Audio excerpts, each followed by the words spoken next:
آخر وہ کون سے عوامل تھے جنہوں نے برصغیر کے مسلمانوں کو ایک الگ وطن کے حصول کے لیے مجبور کیا؟ اس پر آج ہم بات کریں گے، کچھ تھوڑی سی تاریخ جاننے کی کوشش کریں گے۔ پروفیسر ڈاکٹر اقبال چاولہ صاحب تاریخ دان ہمارے ساتھ موجود ہیں، اور ان کے ساتھ ایک انتہائی باصلاحیت ویلاگر سعد زاہد موجود ہیں جو پاکستان کے تاریخی مقامات کو کیمرے کی آنکھ سے لوگوں کو دکھاتے ہیں۔ سعد، آپ کو بھی میں ویلکم کہتی ہوں، اور پروفیسر صاحب آپ کو بھی میں ویلکم کہتی ہوں جاگو لاہور میں۔ آپ دونوں کو جشن آزادی مبارک بہت بہت۔ چاولہ صاحب، آپ ہی سے میں شروع کروں گی۔ پاکستان ایک ایسا ملک ہے جو گولی چلائے بغیر 7 سال کی بھرپور جدوجہد کے بعد ہمیں ملا، معرض وجود میں آیا، اور آج ہم اسی کی خوشی منا رہے ہیں، آزادی کی خوشی منا رہے ہیں۔ تو یہ قائد اعظم کی، اور میں جاننا چاہوں گی کہ مسلم لیگ کا کتنا بڑا کارنامہ تھا جس کے بعد آج ہم یہ سکھ کا سانس لے رہے ہیں، آزاد فضاؤں میں جی رہے ہیں۔ سب سے پہلے تو آپ کو، پاکستانیوں کو، جو پاکستان سے باہر پاکستانی رہتے ہیں، تمام کو 75ویں پاکستان کی آزادی مبارک ہو۔ اور آزادی بہت بڑی نعمت ہے، اس کو دلانے میں جیسے آپ نے فرمایا قائد اعظم محمد علی جناح اور مسلم لیگ اور بے شمار اور لیڈرز کا کردار تھا۔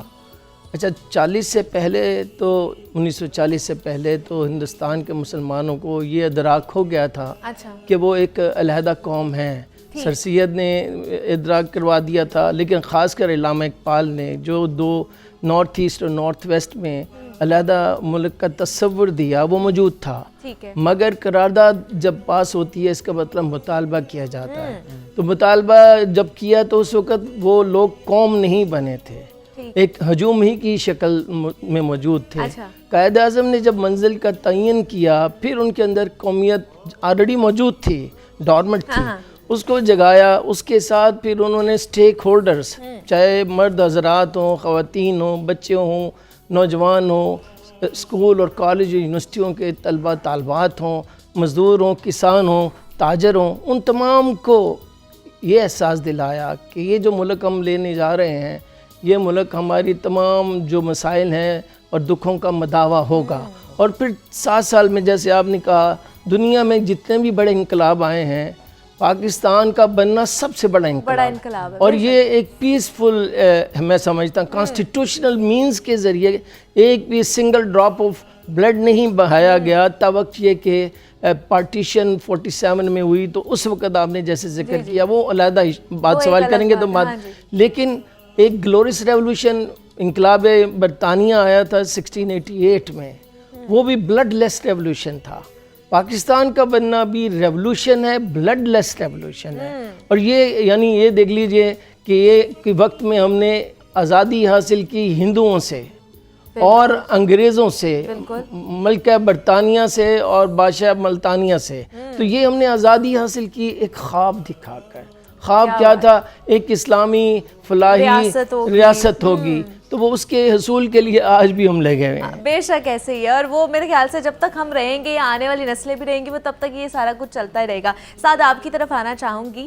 آپ ویلاگر ہیں، اپنی کیمرے کی آنکھ سے جو خود دیکھتے ہیں وہ لوگوں تک بھی پہنچاتے ہیں۔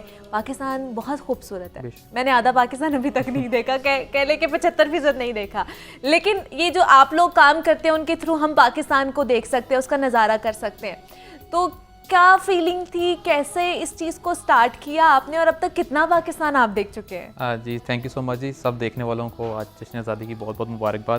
اور جہاں تک یہ ہے کہ ایک سٹارٹ کیسے کی ہے، میں اکثر انٹرویوز میں یہ بات کہتا ہوں کہ یہ کبھی بھی ڈیسائیڈڈ چیز نہیں تھی کہ میں نے یہ کام کرنا ہے، لیکن اس کام میں جب اتفاقیہ طور پر آنے کا موقع ملا تو یہ کام ایسا مزیدار ہے۔ پروفیسر صاحب بیٹھے ہوئے ہیں، میری اس بات کو سیکنڈ کریں گے کہ تب آپ تاریخ سے اٹیچ ہوتے ہیں تو آپ کے بہت سارے مضامین کلیئر ہو جاتے ہیں، آپ کے مائنڈ سیٹس کلیئر ہو جاتے ہیں، آپ کو چیزوں میں ڈیسیجن میکنگ آسان ہو جاتا ہے۔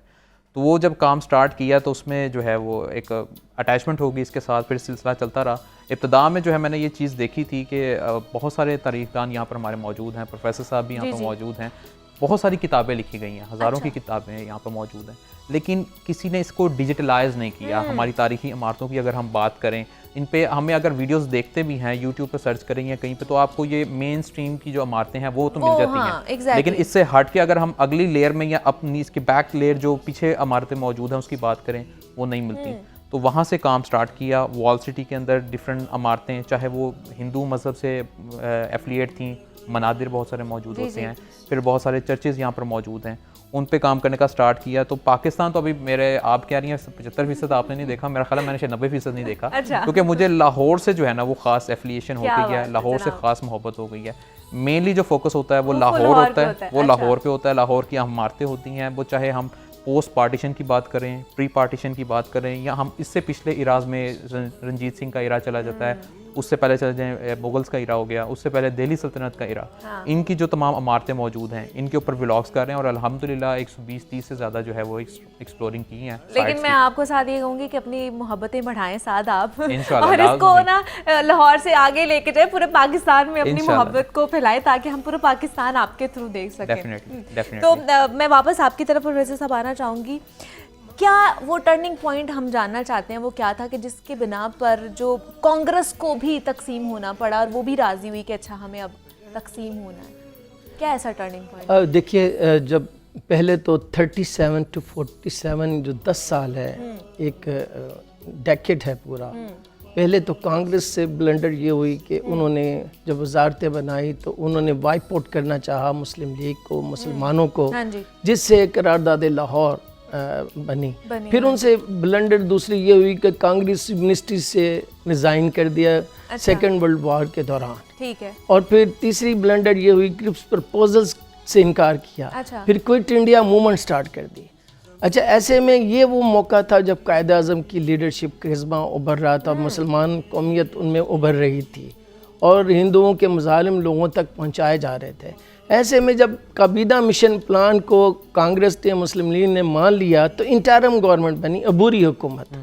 اچھا, جب وہ عبوری حکومت بنی تو اس میں بھی کانگریس نے سیریس نہیں لیا, کیونکہ اس سے پہلے 45-46 کے انتخابات میں واضح طور پر مینڈیٹ مسلمانوں نے قائد اعظم کو دیا تھا, اور مینڈیٹ یہ تھا کہ ہم ہندوستان کی تقسیم چاہتے ہیں, پاکستان بنانا چاہتے ہیں. اس کے باوجود انہوں نے انٹرم گورنمنٹ میں مسلم لیگ اور مسلمان وزراء کو انتہائی گھٹیا سمجھا, کمتر سمجھا.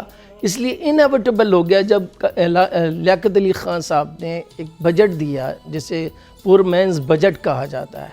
اس بجٹ کی بیوٹی یہ تھی کہ وہ عام آدمی کے آسانیوں کے لیے تھا, لیکن اس میں جو انہوں نے ٹیکسز لگائے وہ اپر کلاس کے لیے تھے. اچھا, اپر کلاس کا تصور جب بھی آپ انڈیا میں کہیں, انڈیوائیڈڈ پاکستان اور انڈیا کہیں, تو اس وقت سارے بنیاں تھے, ہندو تھے 99%. تو وہ سارے چیخ پڑے کہ یار یہ بجٹ اگر یہ لیاقت علی خان صاحب نے یہ کیا تو دین سردار پٹیل نے بھی کہا کہ یار دو ان کو پاکستان دو, اگر یہ ہمارے ساتھ رہتے ہیں تو شاید ہندوستان جس طرح کا ہم خواب دیکھتے ہیں کہ وہ سینٹرلائزڈ ایک یونٹی انڈیا ہم چاہتے ہیں, فیڈریشن نہیں چاہتے ہیں. اگر فیڈریشن چاہتے ہیں تو صوبوں کو بہت محدود اختیارات چاہتے ہیں. تو تب انہوں نے کہا کہ جی جانے دیں, مگر انگریز نہیں مانے. لارڈ ماؤنٹ بیٹن نے لاسٹ مومنٹ تک بھی کوشش کی کہ انڈیا اور پاکستان اکٹھے ہوں, لیکن جب دیکھا کہ خانہ جنگی کی کیفیت ابھر رہی ہے جس کا آپ نے ذکر کیا, جو ٹرینیں درائیں, ایک تو انہوں نے پنجاب اور بنگال کو تقسیم کر دیا, جو کہ کابینہ مشن پلان میں وہ تقسیم کا فارمولہ نہیں تھا. اس تقسیم کے نتیجے میں مسلمان اور ہندو اور سکھ تقسیم ہوئے, اسی سے بھی خون خرابہ ہوا. تب بھی لارڈ ماؤنٹ بیٹن نے کانگریس کا ساتھ دیا تھا. ایک پوائنٹ نہیں کہہ سکتے, یہ سیریز آف پوائنٹس ہیں.